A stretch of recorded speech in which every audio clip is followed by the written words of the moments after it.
नमस्कार साथियों, मिथांस की कहानियाँ यूट्यूब चैनल में आपका स्वागत है। भारतवर्ष में दो वाल्मीकि जी वे हैं, एक तो वे जिन्होंने रामायण की रचना की और दूसरे द्वापर युग में ऋषि पच भक्त वाल्मीकि। ऋषि पच का अर्थ होता है चंडाल जाति का। गीता में भगवान ने कहा है कि सभी मनुष्यों को अपने वर्णानुसार और कुल के अनुसार धर्म का आचरण करना चाहिए। इसलिए यदि कोई व्यक्ति अपने वर्णाश्रम के अनुसार निम्न श्रेणी का कार्य करके भी भगवान की भक्ति करता है तो वह भी उनको अत्यंत प्रिय है, क्योंकि भगवान की दृष्टि में कोई भी कार्य छोटा या बड़ा नहीं होता है। भगवान न तो किसी भक्त की जाति देखते हैं और न ही कुल, रूप, धन या ज्ञान।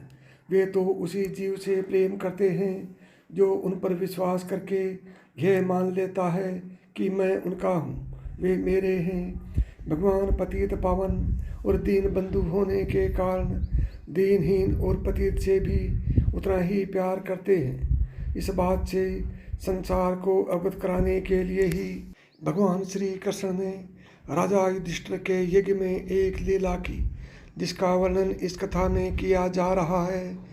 भगवान श्री कृष्ण द्वारा अपने प्रिय ऋषि पच भक्त वाल्मीकि की महिमा से संसार को परिचित कराना। एक बार राजा युधिष्ठिर ने यज्ञ किया जिसमें चारों दिशाओं से ऋषि मुनि पधारे। भगवान श्री कृष्ण ने एक शंख स्थापित करते हुए कहा कि यज्ञ के विधिवत पूर्ण हो जाने पर यह शंख बिना बजाए ही बजेगा। यदि नहीं बजे तो समझिए कि यज्ञ में अभी कोई त्रुटि है और यज्ञ पूरा नहीं हुआ है। पूर्णाहुति, ब्राह्मण भोज, दान दक्षिणा सभी कार्य संपन्न हो गए, परंतु शंख नहीं बजा। सभी लोग चिंतित होकर शंख न बजने का कारण जानने के लिए भगवान श्री कृष्ण के पास आए। भगवान श्री कृष्ण ने शंख न बजने का कारण बताते हुए कहा, यद्यपि सभी ऋषि मुनियों ने भरपेट भोजन किया है, परंतु किसी रसिक वैष्णव संत ने भोजन नहीं किया है।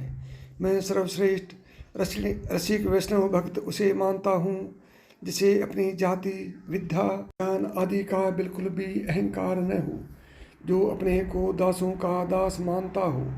यदि आप लोगों की यज्ञ को पूरा करने की इच्छा है तो ऐसे भक्त को लाकर भोजन कराइए।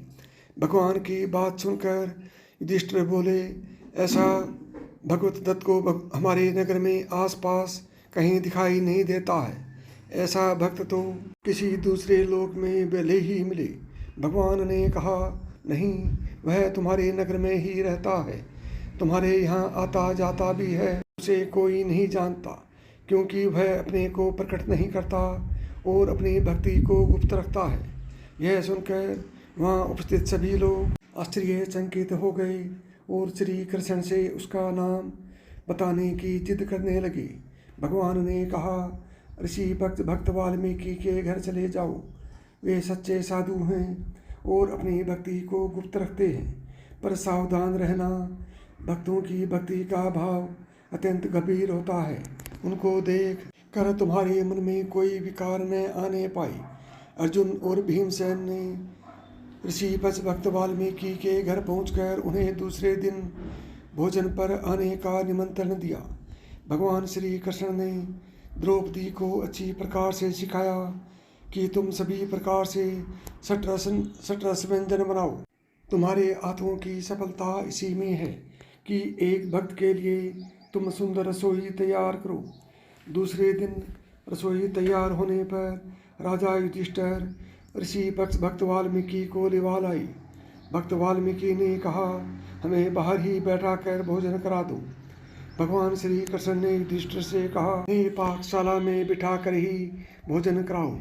द्रौपदी ने ऋषि भक्त वाल्मीकि के सामने सटरस व्यंजन परोसे।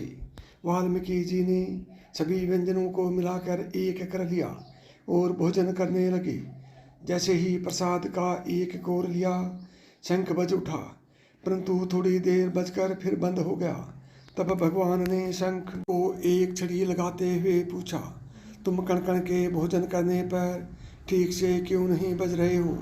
शंख घबरा कर बोला, इसमें मेरा कोई दोष नहीं है, आप द्रौपदी के पास जाकर ही पूछिए। भगवान ने जब द्रौपदी से पूछा तो उन्होंने खिसियाते हुए कहा, भक्त जी खट्टे मीठे सभी रसों के व्यंजन को एक में मिला कर खा रहे हैं, इससे मेरी रसोई बनाने की कला धूल में मिल गई। अपनी पाक विद्या का इस प्रकार अनादर देखकर मेरे मन में भाव आया कि आखिर है तो ये ऋषिपच जाति के ये व्यंजनों का स्वाद लेना क्या जाने।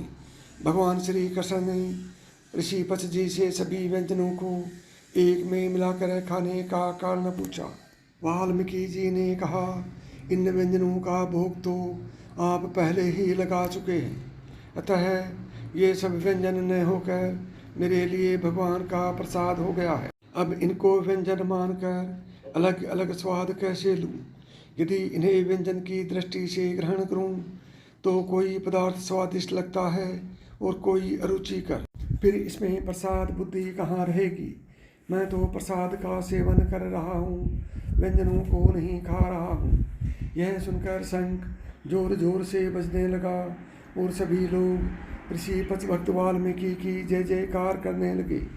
राजा युधिष्ठिर का यज्ञ भी पूर्ण हो गए। नमस्कार दोस्तों।